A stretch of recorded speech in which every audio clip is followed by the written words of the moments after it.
हाँ, तो जैसा कि यहाँ पे हम लोग देख रहे थे कि यहाँ पे बेसिकली जो बार थी स्टेप्ड बार, वो यहाँ पे हमने नेट डेल्टा एल का फॉर्मूला निकाल लिया। तो पी बाई ई क्या है, कॉमन है for each individual portion of the bar, यानी लोड क्या था, दोनों एंड्स पे अप्लाई है इसलिए सेम है तीनों बार्स के लिए। ई क्या है, मटेरियल हमारा सेम है तो ई भी सेम होगा। अब बचा क्या, L1/A1, L2/A2, L3/A3, ये हमारा एक फार्मूला स्टैंडर्ड बन गया। अब बाई चांस अगर हम मानते हैं कि अगर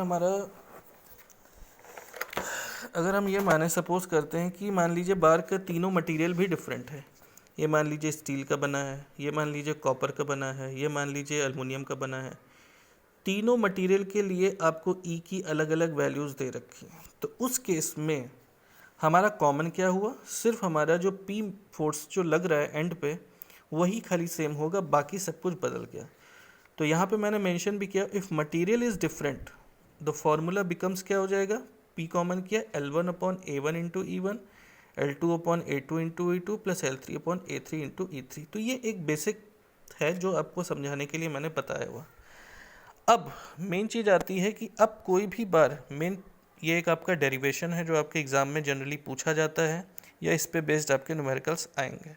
इस डेरिवेशन को आपको करना कंपल्शन है, एक तरीके से याद करना है, एक तरीके से इसको कर लीजिए। तो bar with taper cross section, taper मतलब क्या होता है, जैसे कोई भी बार अगर टेपर्ड यानी उसका जो बेसिकली लेंथ आप यहाँ पे कह सकते हैं, जैसे मैंने लिखा है यहाँ पे रेक्टेंगुलर क्रॉस सेक्शन है, तो इसका क्रॉस सेक्शन जब आप इसको कट करेंगे तो आपको साइड में क्या नज़र आएगा, एक रेक्टेंगल नज़र आएगा। तो इसका जो ये लेंथ आप देख रहे हो यानी ब्रेथ जो B1 आप देख रहे हो, ये कॉन्टीन्यूसली डिक्रीज कर रही है। तो B1 क्या है, मैक्सिमम ब्रेथ हो गई, और B2 क्या हो जाएगी यहाँ पे, जो रिड्यूस हो रही है। ठीक है, तो इस पर्टिकुलर केस के लिए हमें cross section, rectangular cross section के लिए जो हमारा फॉर्मूला निकल करके आएगा, ये आप लोग करिएगा इसको। इसमें बेसिकली हमको निकालना है कि हमने यहाँ पे x डिस्टेंस पे dx थिकनेस की एक एलिमेंट्री स्ट्रिप ले ली है। अब ये एलिमेंट्री स्ट्रिप आपको इस तरीके से, जब आप इसका साइड व्यू यहाँ से देखोगे तो आपको नज़र आ जाएगा। तो उसी में हमने rate of change of breadth निकाला B1 माइनस B2/L, जिसको हमने K सपोज कर लिया। विड्थ ऑफ सेक्शन क्या है, B, यहाँ पे जो हमने विड्थ ये जो ली है वो B हो जाएगी। B क्या हो जाएगा, B1 माइनस जो इंटेंसिटी इसका K फैक्टर है, K टाइम्स X, तो B1 माइनस KX। अब आप इसको नॉर्मली सॉल्व कर लोगे, आपके पास एक फार्मूला निकल कर आएगा फाइनली, जो आपको याद रखना है।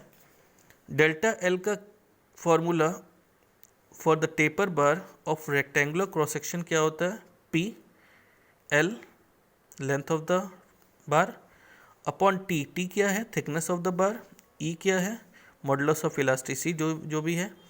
B1 माइनस B2, B1 क्या था, जो स्टार्टिंग एंड में जो उसकी ब्रेथ थी, और B2 क्या था, जो लास्ट में जो रिड्यूस्ड ब्रेथ उसको जो दे रखी थी, इंटू लॉग B1/B2। बेसिकली ये एक फार्मूला है, ये आपको याद रखना है अगर आपके सामने कोई भी रेक्टेंगुलर क्रॉस सेक्शन की टेपर बार का क्वेश्चन अगर आपके सामने आता है देन।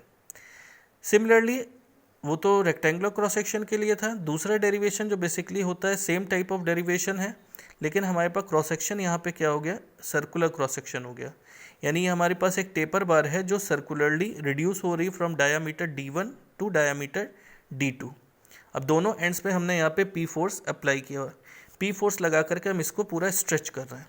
तो इस केस में जो हमारे पास डेल्टा L का फॉर्मूला जो आता है वो 4PL/πE D1 D2 फॉर्मूला हमारे पास निकल करके आएगा।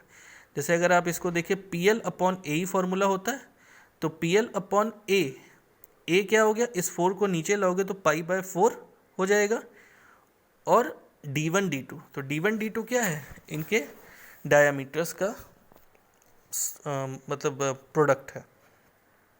अब यहाँ पे देखिए क्वेश्चन नंबर 1, अब हम यहाँ से प्रॉब्लम स्टार्ट करेंगे कि हमें किस टाइप की प्रॉब्लम आपके एग्ज़ाम में आएगी। तो यहाँ पे मैंने प्रॉब्लम के टाइप्स लिख दिए, मेंशन कर दिया है। तो फर्स्ट टाइप ऑफ प्रॉब्लम जो है, जिसमें फर्स्ट टाइप ऑफ प्रॉब्लम में जैसा कि आप यहाँ पे देख रहे हो कि load P is applied at the ends of a composite bar, ये ध्यान रखिएगा। फर्स्ट टाइप ऑफ प्रॉब्लम जो आपके एग्ज़ाम में आती है, उसमें जो भी क्वेश्चन आपको यहाँ पे दिखाई दे रहा है, हमेशा यहाँ पे सिर्फ उसके दोनों एंड्स पे ही आपको लोड मिलेगा।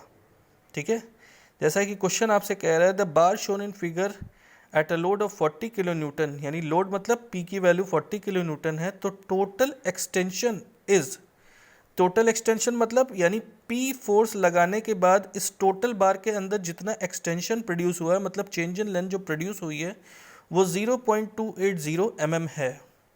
Determine the Young's modulus of the material. अब हमें करना क्या है, सिंपल सी बात है, ध्यान दीजिएगा।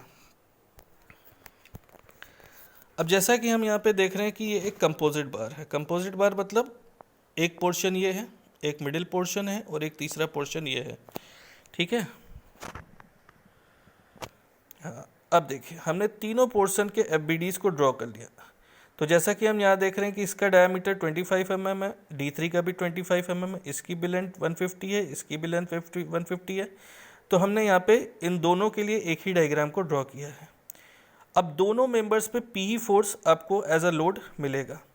तो अब हमने सबसे पहला जो पोर्शन लिया हुआ है इसके लिए हमने डेल्टा L1 निकाल लिया। अब देखिए यहाँ पे कोई भी टेपर बार नहीं है, तो फॉर्मूला क्या लगेगा, सिंपल PL/A ही अप्लाई करेंगे। P क्या है, लोड, इसकी वैल्यू क्वेश्चन में आपको 40 किलो न्यूटन लिया था, तो हमने किलो न्यूटन को ऑलवेज न्यूटन में कन्वर्ट करना है। तो 40 × 10⁻3, लेंथ कितनी है 150, अपॉन एरिया। एरिया मतलब क्या है, क्योंकि ये बार सर्कुलर क्रॉस सेक्शन की है तो सर्किल का एरिया क्या होता है, πr² होता है, और अगर हम डायामीटर के रिस्पेक्ट में लिखें तो π/4 d² हो जाता है। तो हम ऑलवेज π/4 इंटू डायामीटर का स्क्वायर यूज़ करेंगे। तो जैसा कि डायामीटर 25 दे रखा है तो यहाँ पे हमने 25 का स्क्वायर इंटू ई क्योंकि हमें क्वेश्चन में निकालना है तो इसको हमने ई को एज इट इज़ लिखा है। एंड दिस टोटल वैल्यू जो आप देख रहे हो this is also equal to delta L3, मतलब इस बार के लिए भी सेम होगी। सिमिलरली हमने मिडिल वाले सेक्शन के लिए पोर्शन के लिए निकाला, तो डायमीटर D2 आपको दे रखा है और लेंथ आपको 250। तो यहाँ पे भी PL/A ही फॉर्मूला लगाया, तो 40 × 10⁻3 इंटू लेंथ कितनी है 250। क्रॉस सेक्शन एरिया सर्कुलर है तो π/4 इंटू d² इंटू ई। अब क्या है, हम तीनों पोर्शन में जो इंडिविजुअल कॉन्ट्रैक्शन होगा that is delta L1 plus delta L2 plus delta L3, उन तीनों को अगर हम सम करेंगे तो हमारे पास टोटल एक्सटेंशन आ जाएगी जो कि हमें क्वेश्चन में ऑलरेडी गिवन है। तो हमने यहाँ पे टोटल एक्सटेंशन डेल्टा L लगाया है, delta N1 plus delta L2 plus delta L3। जैसा कि आप यहाँ पे देख रहे हो तो डेल्टा L हमको 0.280 गिवन है, 1/E को हमने तीनों से कॉमन कर लिया क्योंकि ई हमारा कॉमन आ रहा था, बाकी अंदर जो रिमेनिंग बचा उसको एज इट इज़ लिख दिया। ई की वैल्यू आपकी बाय सॉल्व कर लेंगे आपकी ये निकल करके आ जाएगी।